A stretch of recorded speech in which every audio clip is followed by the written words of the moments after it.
Hello students, welcome to Blossom online education. आज के lecture में हम लोग देखने वाले हैं velocity time graph. Okay, last time मैंने आपको बताया था स्लोप किसी भी जो आपको कोऑर्डिनेट एक्सिस दे रखी है उसमें y की वैल्यू क्या ली है, x की वैल्यू क्या ली है, इसके हेल्प से आप बता सकते हो कि स्लोप आपको रिजल्ट में क्या देगा। तो अब वेलोसिटी टाइम ग्राफ की बात करें तो देखो, आपको वाई एक्सिस पे आपने लिया है V for velocity and X axis पे आपने लिया टाइम। बेसिकली वी मतलब क्या, वेलोसिटी में कोई चेंज हो रहा होगा। ओके, चेंज इन वेलोसिटी क्या हो सकता है, मान लो उसकी कोई वेलोसिटी होगी v1, फिर उसकी वेलोसिटी होगी v2, ये आप यहाँ पे बताओगे। चेंज इन वेलोसिटी हो रहा है और चेंज इन टाइम हो रहा है। ओके तो बेसिकली क्या होता है, चेंज इन वेलोसिटी और चेंज इन टाइम, ये क्या रिप्रेजेंट करता है आपको, एक्सेलरेशन। और चेंज इन टाइम ना बोल के आप गिवन टाइम जो भी आपको यहाँ पे बताया जाएगा ग्राफ में, क्या हो जाएगा आपका इस तरीके से, चेंज इन वेलोसिटी और अपॉन में टाइम, ये आपको क्या देता है, एक्सेलरेशन। तो अगर हम वेलोसिटी टाइम ग्राफ की बात करें तो वेलोसिटी टाइम ग्राफ का जो स्लोप है वो आपको रिजल्ट में क्या देगा, एक्सेलरेशन देगा।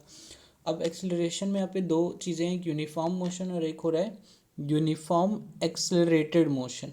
अब दोनों को समझते हैं। तो पहले हम लोग स्टार्ट करते हैं यूनिफॉर्म मोशन। देखो, यूनिफॉर्म मोशन को अगर हम लोग बात कर लें, ये जो एक्स एक्सिस है वो क्या है, टाइम। तो आपने देखा कि क्या हो रहा है कि जो आपकी ये वाली है वाई एक्सिस वो एक पॉइंट तक तो बढ़ी है ना, एक बार बढ़ गई, उसके बाद क्या हुआ, सिर्फ टी बढ़ रही है ना, टाइम वाला मतलब टाइम बढ़ रहा है और जो वेलोसिटी है वो क्या है, कांस्टेंट है। तो इस टाइप के मोशन को क्या बोलते हैं हम लोग, यूनिफॉर्म मोशन। अगर आप यहाँ पे एक्सेलरेशन निकालोगे, इस मतलब इसका स्लोप निकालोगे, तो वो क्या आएगा, ज़ीरो। कैसे, अगर मैं बात करूँ यहाँ पर उसकी वेलोसिटी, मान लो यहाँ पे कोई टाइम होगा, अगर मैं यहाँ की बात करूँ, मान लो यहाँ पे टाइम होगा 8:05।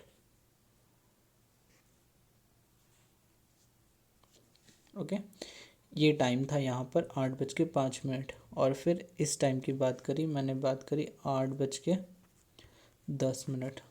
ओके, ये T1 हो गया और ये T2 हो गया। वैसे ये V1 हो गई और ये V2 हो गई, या फिर इनिशियल वेलोसिटी U मान लो, इस फाइनल वेलोसिटी V मान लो। तो अब देखो, इसकी स्पीड तो क्या है, कांस्टेंट ही है। लेट सपोज मैंने स्पीड ले ली, इसकी वेलोसिटी थी 30 km/h इस टाइम पे, या km/h ना लेके 30 मीटर पर सेकेंड ले लेते हैं, ताकि हमें अभी यूनिट कन्वर्जन ना करना पड़े। कितना ले लिया, 30 मीटर पर सेकेंड।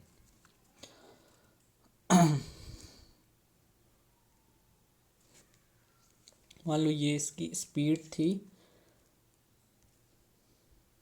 है ना, यहाँ पे मिनट में ले लेते हैं फाइनली, 30 मीटर पर मिनट, ये मान लो।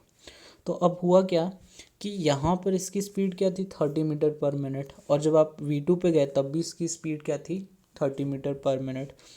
Time T1 T2। अब मैं आपसे पूछूं कि बताओ इसका एक्सेलरेशन कितना हुआ, तो आप क्या करोगे, फार्मूला आपको पता है, एक्सेलरेशन क्या होता है, चेंज इन वेलोसिटी। तो V2 माइनस V1 करोगे और अपॉन में टाइम निकालोगे, टाइम कितना हुआ इसने, 8:05 से 8:10 तक की बात हो रही है, मतलब कितने मिनट की बात हो रही है, 5 मिनट्स की बात हो रही है। ओके, मैंने डायरेक्ट लिख दिया, यहाँ पे भी आप T2 माइनस T1 लिख सकते हो, लिख देते हैं T2 माइनस T1। तो देखो वेलोसिटी कितनी थी, V2 पर है 30, V1 पे कितनी है 30, टाइम कितना हो गया, T2 हो जाएगा 5 मिनट्स। फाइनली इसको सॉल्व कर लेना, 8:05 से 8:10 के बीच में गया 5 मिनट, ऊपर वाला कितना हो गया 0 और अपॉन में 5। तो अब बताओ एक्सेलरेशन कितना हुआ, 0। मतलब यूनिफॉर्म मोशन ही मतलब क्या, कि वो एक कांस्टेंट स्पीड से चल रहा है, उसकी स्पीड में कोई भी चेंज नहीं आ रहा है। मतलब इसको हम इस तरीके से समझ सकते हैं कि आप बाइक ड्राइव कर रहे हो, उसका जो एक्सेलरेटर है आपने एक कांस्टेंट स्पीड पे रख दिया है, होल्ड कर दिया है। मतलब आपकी गाड़ी चल रही है, टाइम भी बढ़ रहा है, लेकिन गाड़ी की जो स्पीड है वो चेंज नहीं हो रही है, एकदम कांस्टेंट स्पीड से चल रहा है। तो इस टाइप के जो मोशन होता है उसको आपने यूनिफॉर्म मोशन बोल दिया। इसका ग्राफ भी आपको समझ में आ गया, मतलब सिर्फ टाइम बढ़ रहा है, वेलोसिटी में कोई भी चेंज नहीं आ रहा है। This is called uniform motion.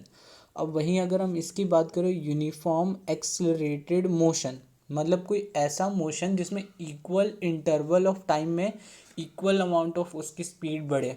मान लो ऐसा कि लेट सपोज ये एक पॉइंट है ना, इस पॉइंट की बात करेंगे तो यहाँ पर और यहाँ पर, फिर एक पॉइंट ये है यहाँ पर और ये यहाँ पर, ये V1 हो गया, ये V2 हो गया, this is T1 and this is T2।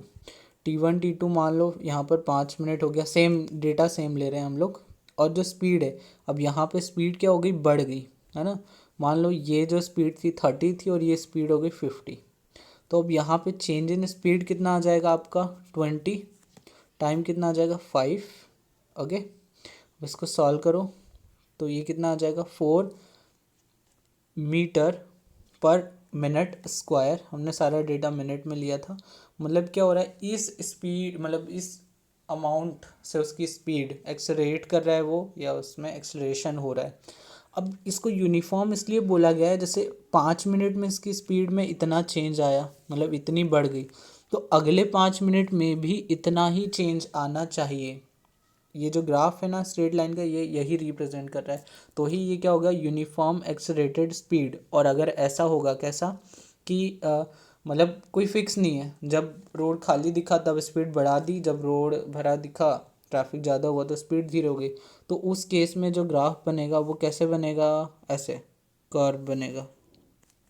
This is called non uniform accelerated motion. ये समझ में आया। इसमें आप कोई भी इक्वल इंटरवल लेना तो आपको स्पीड, जो चेंज इन स्पीड है वो क्या दिखेगा, सेम दिखेगा। मतलब यहाँ पर 5 मिनट में अगर 4 मीटर पर मिनट स्क्वायर से स्पीड बढ़ी, तो अगले जो 5 मिनट होंगे उसमें भी इतनी ही स्पीड से बढ़ेगी। तो 3 चीज़ें समझ में आई वेलोसिटी टाइम ग्राफ की।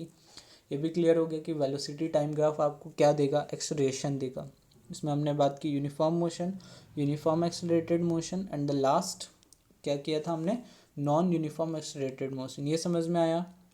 ओके, तो इस ग्राफ को प्रैक्टिस कर लेना। उसके बाद लास्ट चीज़ है आपकी इक्वेशंस ऑफ मोशन। अब इक्वेशंस ऑफ मोशन में अभी इस लेक्चर में तो मैं आपको क्या दे रहा हूँ कि ये सारी इक्वेशंस ऑफ मोशन आपको लर्न कर लेनी है।